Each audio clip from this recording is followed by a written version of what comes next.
to ask you. The revolts lately in Egypt, Yes. Tunisia, Yes. Yemen. Do you think this might come down to? It will go everywhere. It is even in Spain. Africa, it will come to Africa. Europe. It will come to Europe. But it will go to America. You think that would be a breakthrough or a new way? It is a new way. It is not just Africa. It is a way of the world. You have the riots in the students, the young people are protesting in Spain, Madrid, Barcelona. Right. They are because they do not see a future for them. They have seen that politics, democracy has failed them. Now they see that politicians are hypocrites. They have lied and lied and lied, and there's a generation of young people worldwide. You saw the riots in England recently at the beginning of this year. Yeah, so young people are frustrated with political affairs and they want a change. I believe it's not just an African. Africa might even be the last to understand this global protest, because now we're having global protests. There is economic problems. People cannot understand why they can't get jobs, why they cannot have money. So many people in Europe are jobless. They want to work.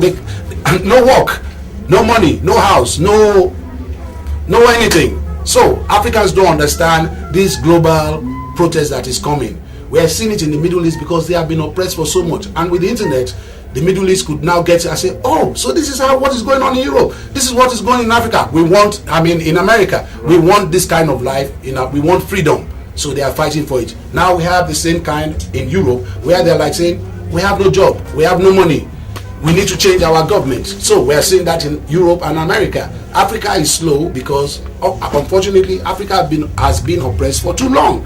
So, but it's going to be a global change where politicians are going to have to be more truthful, more. There has to be more transparency. Not transparency of talking. They always say, yeah, there's going to be. Well, we don't see the transparency. Yes. The bankers have to change. People have to pay for their mistakes. Simple. And a generation worldwide is insisting of this change. It's a global change is happening. Okay. Now young people, don't forget, are now fighting for climate change because they know in 50 years there might be no world, there might be no water to drink, there might be no nothing, there might be. So if they don't start fighting, a 60-year-old man or woman, what has he got to lose? Nothing. He has lived. She has lived. Exactly. What would be your message? Briefly, what would be a message for young people to not stop? To not stop. To keep on agitating, to keep on fighting for that change. They will find the way, and the old people, the old generation will have to give way, whether we like it or not. I will not oppress my son. I want my son to have a better life than me. So if my son says, Daddy, I need this, I must provide it. As a father, this is the duty of the older generation.